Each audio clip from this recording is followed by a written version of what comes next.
I'm Nathan Rutherford, and welcome to Myth Badness. Alright, in the last few episodes, I talked about several Greek myths that relate back to the Greek ideas on creation, where the gods came from, how the universe was created. Mostly, I referenced the work by the poet Hesiod, but I also talked about some other poets as well, such as Apollodorus. A couple times, I referenced lines from the Iliad, probably one of the most famous examples of ancient Greek literature. But I did not go over what the Iliad is, or talk about its author, Homer, or the other Homer-esque literature. In the next series of myths, I'm going to be talking about the different Olympians, and how they interact with one another. Since the Iliad provides a lot of good examples of that, I think now is a good time to introduce Homer and his famous poem. The Iliad is a story about the Trojan War, a 10-year battle between an alliance of Greek kingdoms against the city-state of Troy. This was a key event in the myths of ancient Greece, and it was believed by ancient Greeks to have been a real event that took place a few hundred years in the past. It stars a number of Greek heroes that we are familiar with today: Odysseus, Achilles, Ajax, Agamemnon, Paris, and many more. The Olympians themselves also have starring roles, often interfering in the lives of the mortals, and generally getting on the nerves of each other. The Iliad is often thought of as the myth of the Trojan War, but it actually is not. The full story of the Trojan War was told through several epic poems by different ancient Greek authors, many of whose complete works are unfortunately lost to history. The Iliad fits into this Trojan War epic cycle nicely, and it tells about the hero Achilles' role in the fight. At some point in the future, I'll dedicate a series of episodes to the Trojan War and all of its heroes. But for now, let's focus on the Iliad's author, Homer. Now, up till now, I've talked about Homer as if he is a single historical person, but that is actually something of a mystery. The traditional story is that Homer was a bard, a type of poet that wanders from town to town, and that he was blind and lived around 750 BC. Homer was born on the Greek island Chios, supposedly the son of a nymph named Critheus, and this gives Homer a very interesting supernatural genealogy. There were many legends about his life, and one of them said that he may have died after he failed to solve a riddle. Today, we know Homer as the author of the Iliad and the Odyssey epic poems, but in the ancient world there were many claims, which not everyone at the time believed, that he had written many other famous epic poems as well. Those claims are not believed by anthropologists today. Some people believe that Homer was a real person, but others believe the Iliad and the Odyssey were the product of a tradition of stories being told over a long period of time by different people, and that a Homer was just the attributed author. I should point out, though, that both sides are not entirely incompatible. A single person Homer could have written the Iliad, but he obviously based it on the myths that were already being told around him. Myths that would have been told, retold, and modified over long periods of time.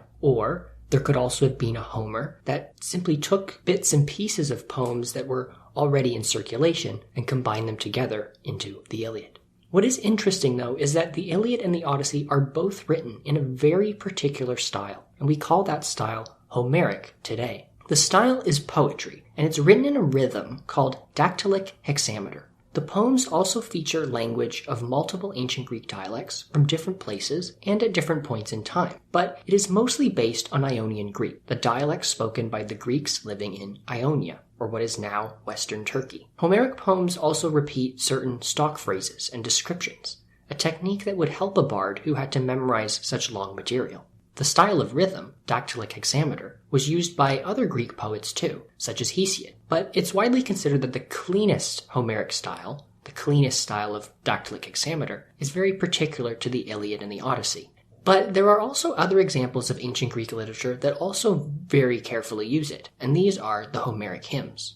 We have 33 of these hymns that survive to us today, and each is dedicated to a particular god or goddess, and there were no doubt many, many more, and this was just part of a genre of Greek hymns. The hymns are called Homeric because they followed the style of the Iliad and the Odyssey, and in ancient Greece, a lot of writers said they were written by Homer. No one today really thinks they were written by Homer, but the name remains.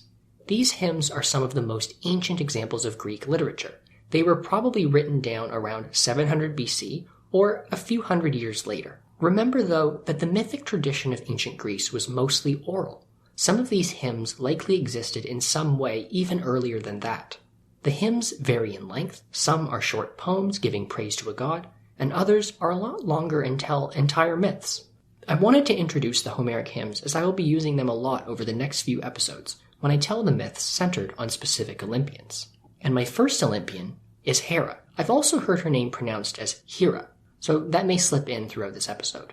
Hera was worshipped even going back as far as the Mycenaean period of ancient Greece, which you may recall back in episode 1, I introduced the Mycenaeans, the Greek civilization that flourished between 1750 BC and 1050 BC before collapsing. But let's talk about the myths of Hera. Hera was the sister of Zeus, one of the children of Kronos and Rhea. In the Iliad, Hera says that she is Kronos' eldest daughter, but it's not clear if this means that she was the first one born or the first one vomited. Remember, Zeus was actually the youngest of the children, but because he was never swallowed by Kronos, he is treated as functionally being the oldest. Even though we have the infant Hera being swallowed and vomited up by her father Kronos in Hesiod's Theogony, there are other traditions that provide some differing accounts on where Hera was raised, possibly after being vomited. The Iliad says Hera was fostered by the Titans Oceanus and Tethys. This appears to be the oldest version. To me, this is the one that also makes the most chronological sense, but there are also other traditions, even one that says she was raised by a mortal, a man named Temenus. In Argos, one of the Greek cities that had a major cult dedicated to Hera, it was said that she was brought up by 3 daughters of a river spirit named Asterion. In terms of birthplace, Argos also claimed that Hera was born there, but the island of Samos claimed the same thing too. Both were major centers of Hera's worship during ancient Greece, and this represents a bit of a chicken and egg scenario. Was part of the reason they had major cults to Hera because she was supposed to have been born in those places? Or did they claim she was born there to strengthen existing cults? In Greek mythology, Hera is the wife of Zeus.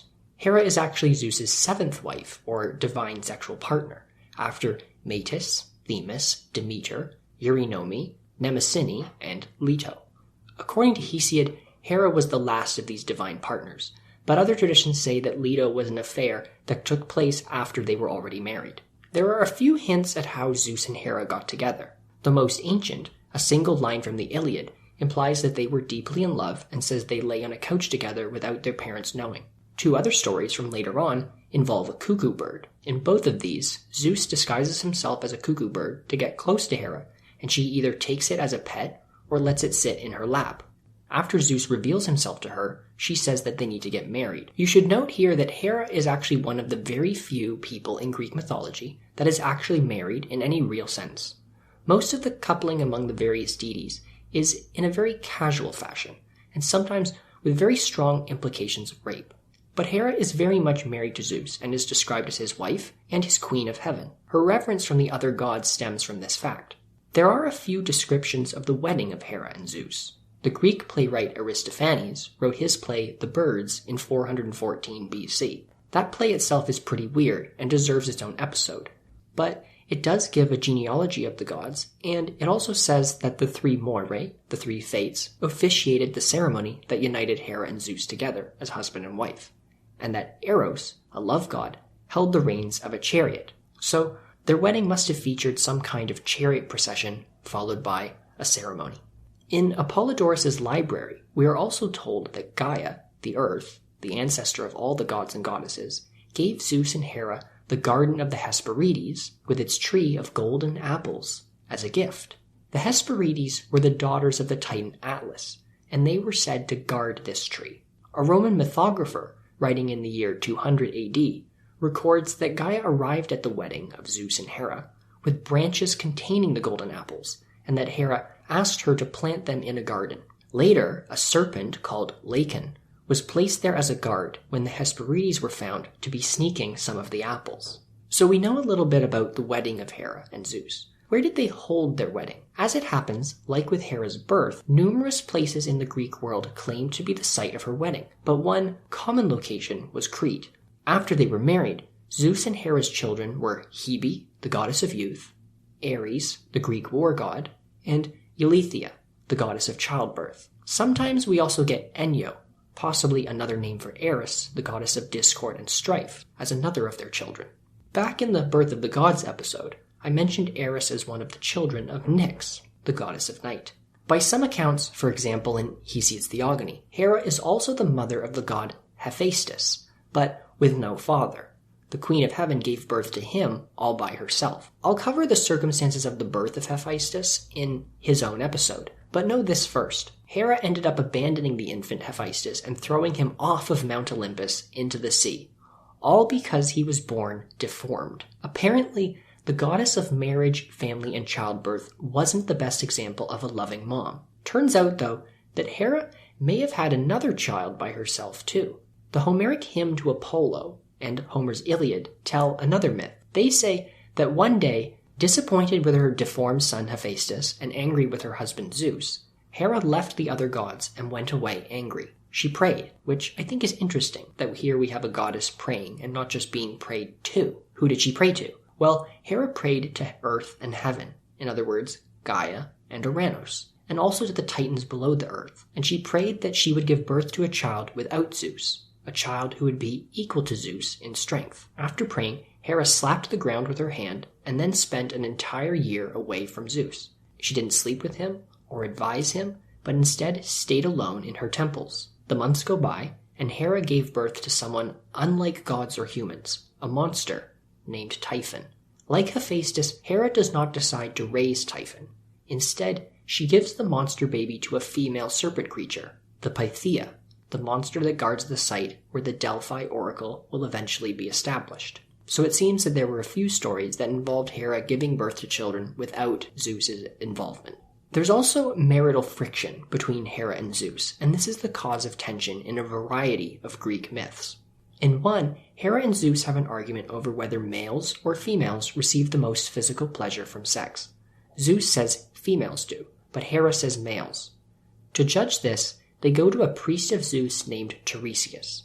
Now, Tiresias is supposed to be especially qualified to answer their question, the reason being Tiresias was born as a man, but at one point found two snakes mating and hit them with a stick, and this turned him into a woman, and she became a priestess of Hera, and ended up marrying a man and even having children. After 7 years, Tiresias turned back into a man. So Zeus and Hera go to him because he is the only one they know who would know if a man or woman enjoyed sex more, based on his own personal experiences. Tiresias ended up siding with Zeus, saying females enjoy sex more. Angered, Hera decided to make him blind. In compensation, Zeus gives the blind Tiresias the power of prophecy, the power to know the will of the gods.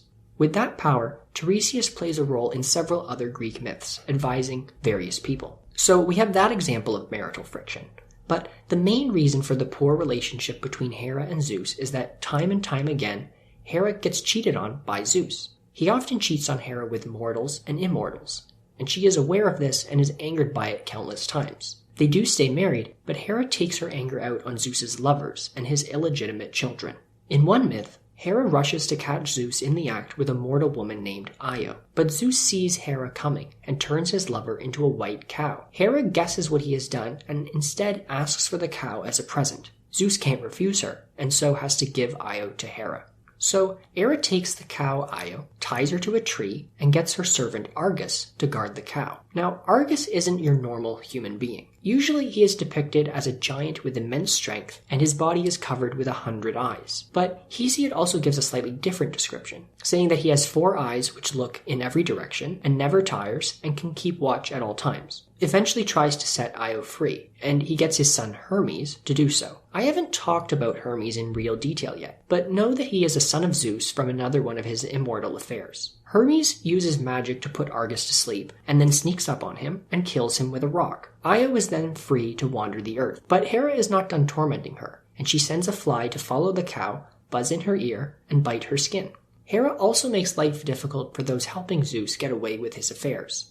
In Ovid's Metamorphosis, Zeus uses the nymph Echo to distract Hera, and she does so by chatting away with the Queen of Heaven. When Hera finally realizes what Echo is up to, she curses her, so that Echo can only repeat the words of others, giving us a mythical origin for echoes. There are plenty of examples of Hera making life difficult for Zeus's children, but the most well-known is Heracles. I'll go into a lot of detail on Heracles at some point in the future, but he is famous for going on multiple quests, his 12 labors. most of which involve him capturing or slaying some kind of animal. Hera is ultimately the reason why he is on these quests, and she tries multiple ways of ensuring his failure. But Hera is actually also a major benefactor of Greek heroes.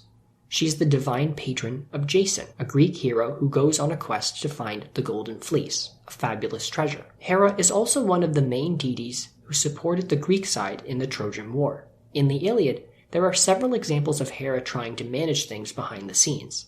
She plots to have her own son Ares hurt by a mortal spear and forced to leave the battlefield. Ares had previously been helping the Trojans, which Hera cannot accept. Hera also tries to convince the god Poseidon to disobey Zeus's orders to stay out of the war. In another instance, Hera goes to the goddess of love, Aphrodite, and tricks her into letting her borrow Aphrodite's special girdle. This girdle is a magic article of clothing that Aphrodite wears around her chest, and it makes her irresistible. Hera tells Aphrodite she wants to use this girdle to help mend an argument between her foster parents, Oceanus and Tethys. But instead, Hera takes the girdle and uses it to seduce her husband Zeus. She then lulls him to sleep in her arms. And with Zeus incapacitated, Hera's divine allies were now free to interfere in the war and help the Greeks fight the Trojans, all while Zeus remained unaware. Alongside this, Hera also helped more everyday people too.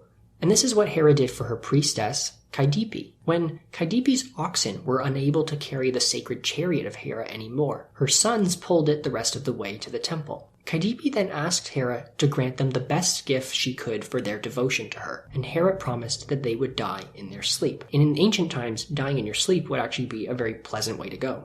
The Homeric hymn to Hera says that she is the queen of the immortals and surpasses all others in beauty. Descriptions of Hera's beauty are often repeated throughout the Greek epics. In them, gods and goddesses typically have epithets, short, descriptive phrases that are used alongside their name. Hera's often include white-armed or cow-eyed. Cow-eyed epithet sounds almost like an insult to our modern ears. It's actually a description of Hera's beauty. Cows have large round dark eyes, a mark of beauty in ancient Greece and even today. So you can think of this cow-eyed epithet as saying that Hera has big, dewy eyes.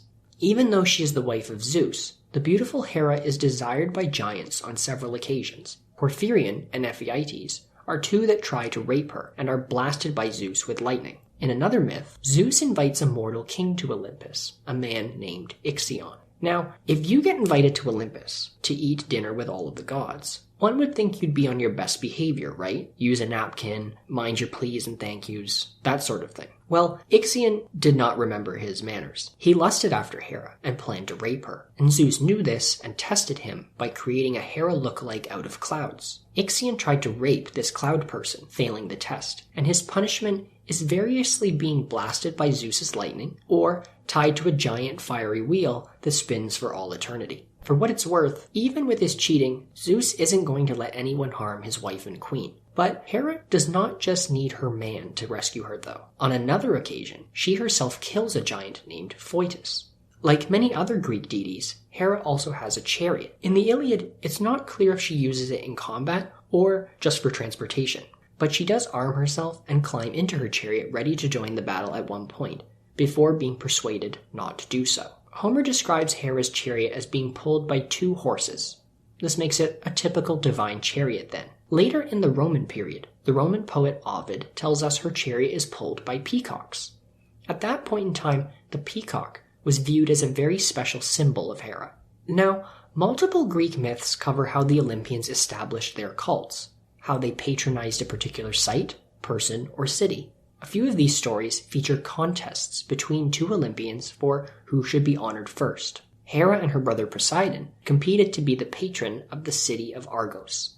The judges in this case are river deities, the spirits of the rivers Inachos, Kephisos, and Asterion. The river spirits grant Argos to Hera, and she establishes a major cult there. It's interesting, though, that they are the judges. In the Argos tradition, the daughters of Asterion were said to have raised a young Hera, which, to me, raises a possibility of bias. For his part, Poseidon was not happy with their decision. He caused the rivers in Argos to dry up, and make it so that they only flow after it rains. In the Iliad, Hera tells Zeus that her favorite 3 cities are Argos, Sparta, and Mycenae. With all the myths of Hera involving Argos, it should then come as no surprise that Argos was the location of the most significant cult dedicated to Hera. In Argos, there was also a very interesting myth tradition. Apparently, every year, it was believed that Hera bathed in a spring called Kathanos. Bathing there actually renewed Hera's virginity. So in this way, Hera is actually locked in a time loop with her marriage and her consummation. In religious practice, this spring was sacred, and there were bathing rituals that are known to have been carried out there by the worshippers of Hera. But the rituals were also very secret, and what actually went on there was not openly talked about by Greek writers in order to protect the sacredness of the place and the ritual. But on the island of Samos, worshippers bathed a wooden depiction of Hera in the sea, representing her rejuvenating bath as well. So it seems that this time loop of Hera's was widespread throughout Greece. In a similar vein, in Arcadia, a region of Greece close to Argos, Hera was worshipped in 3 forms: as a young virgin, as a wife, and also as a widow, even though there is no myth, and in my view no reason to think that there is a myth either, of Zeus's death. These kind of time loops are actually pretty common in ancient religions. They are often associated with sun gods, or deities that go to the underworld and are reborn, or even fertility gods that are associated with the harvest. For Hera, this passage through virgin, wife, and widow showcases the major milestones that were typical in the life of an ancient Greek woman. So in this way, Hera is not just a goddess of marriage and family. She is really a goddess of a woman's life.